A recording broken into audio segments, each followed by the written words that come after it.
को किसी ने गाली दी, बुद्ध ने सुना और कहा कि अगर बात पूरी हो गई हो तो मैं जाऊं, क्योंकि मुझे दूसरे गांव पहुंचना, लोग प्रतीक्षा करते होंगे।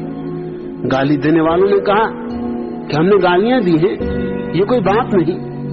बुद्ध ने कहा तुम्हारी तरफ से गालियां होंगी, मेरी तरफ से तो बात ही है। तुमने कही, मैंने सुनी, लेकिन मुझे इसमें कुछ रस नहीं। लोगों ने कहा ये क्या बात कह रहे हैं आप, हमने ऐसी कठोर गालियां दी, आपको कोई रस नहीं। बुद्ध ने कहा अगर रस का मजा लेना था तो 10 साल पहले आना था, तब मेरी तलवार खिंच जाती, तब तुम्हारी गर्दन जमीन पर पड़ी होती, तब यहां लहू बह जाता। मगर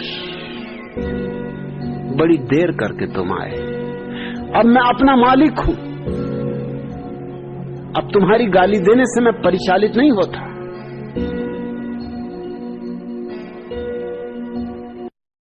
और इस भ्रांति में मत रहना कि सच्चा प्रेम कभी नहीं मरता। जितना सच्चा हो उतनी जल्दी मर जाता है। झूठे फूल टिकते हैं, सच्चे फूल सुबह खिलते हैं, सांझ समाप्त हो जाते।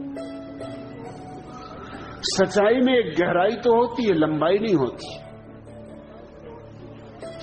झूठ में लंबाई तो होती है, गहराई नहीं होती।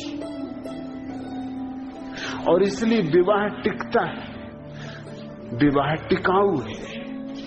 प्रेम विवाह के लिए इसीलिए सदियों से लोगों ने, होशियार लोगों ने, समझदार लोगों ने, चालबाज लोगों ने रोक रखा है कि प्रेम विवाह खतरनाक है। क्योंकि प्रेम का क्या भरोसा, टिके न टिके, आज है कल नहीं हो जाए। हमें गलत सिखाया जा रहा है, हमें सुख पाने के लिए दौड़ सिखाई जा रही। दौड़ो, ज्यादा धन होगा तो ज्यादा सुख होगा, ज्यादा बड़ा पद होगा तो ज्यादा सुख होगा। गलत है ये बात है। न धन से सुख होता, न पद से सुख होता। और मैं ये नहीं कह रहा हूं कि धन छोड़ दो या पद छोड़ दो, मैं इतना ही कह रहा हूं इनसे सुख का कोई नाता नहीं। सुख तो होता है भीतर डुबकी मारने से। हाँ, अगर भीतर डुबकी मारे हुए आदमी के हाथ में धन हो तो धन भी सुख देता है। अगर भीतर डुबके मारे हुए आदमी के हाथ में दुख हो तो दुख भी सुख बन जाता है। ख्याल रखना, लोग कहते हैं कि जो आदमी पाप करेगा उसे नरक भेजा जाएगा और जो पुण्य करेगा उसे स्वर्ग भेजा जाएगा। ये गलत बात है। सच बात कुछ और है। जो पाप करता है वह नरक में जीता है, भेजा जाएगा ऐसा नहीं भविष्य में, वो नरक में जीता है अभी और यहीं। और जो पुण्य करता है वह स्वर्ग में जीता है अभी और यहीं। पाप और पुण्य प्रतिपल फल लाते हैं।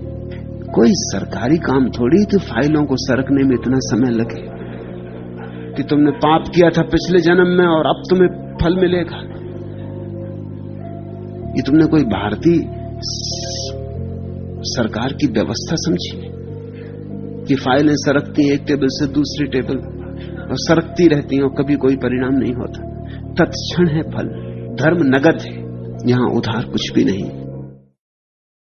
उठे रोज सुबह, चले वही रोटी कमाने, सांझ फिर आके सो गए, सुबह फिर उठे, फिर चले रोटी कमाने।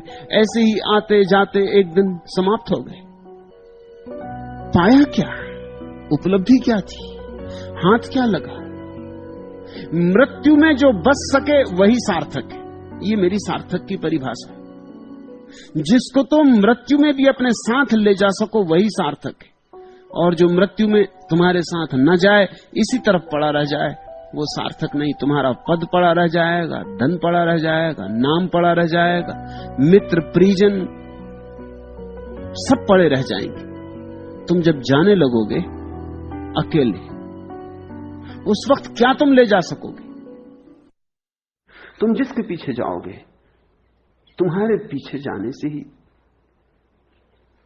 तुम उसे अपने पीछे नहीं आने देते। तुम पीछे जाना बंद करो, तुम खड़े हो जाओ और जो तुमने चाहा था, जो तुमने मांगा था, वो बरस जाएगा। लेकिन वो बरसता तभी जब तुम्हारे भीतर भिखारी का पात्र नहीं रह जाता, मांगने वाले का पात्र नहीं रह जाता, जब तुम सम्राट की तरह खड़े होते हो। इसको ही मैं मालिक होना कहता हूं। तुम जो भी हो, वही हो कि तुम मालिक हो सकते हो। तुमने कुछ और होना चाहा तो तुम कैसे मालिक हो सकते हो? तब तो मांग रहेगी और तुम भिखारी रहोगे।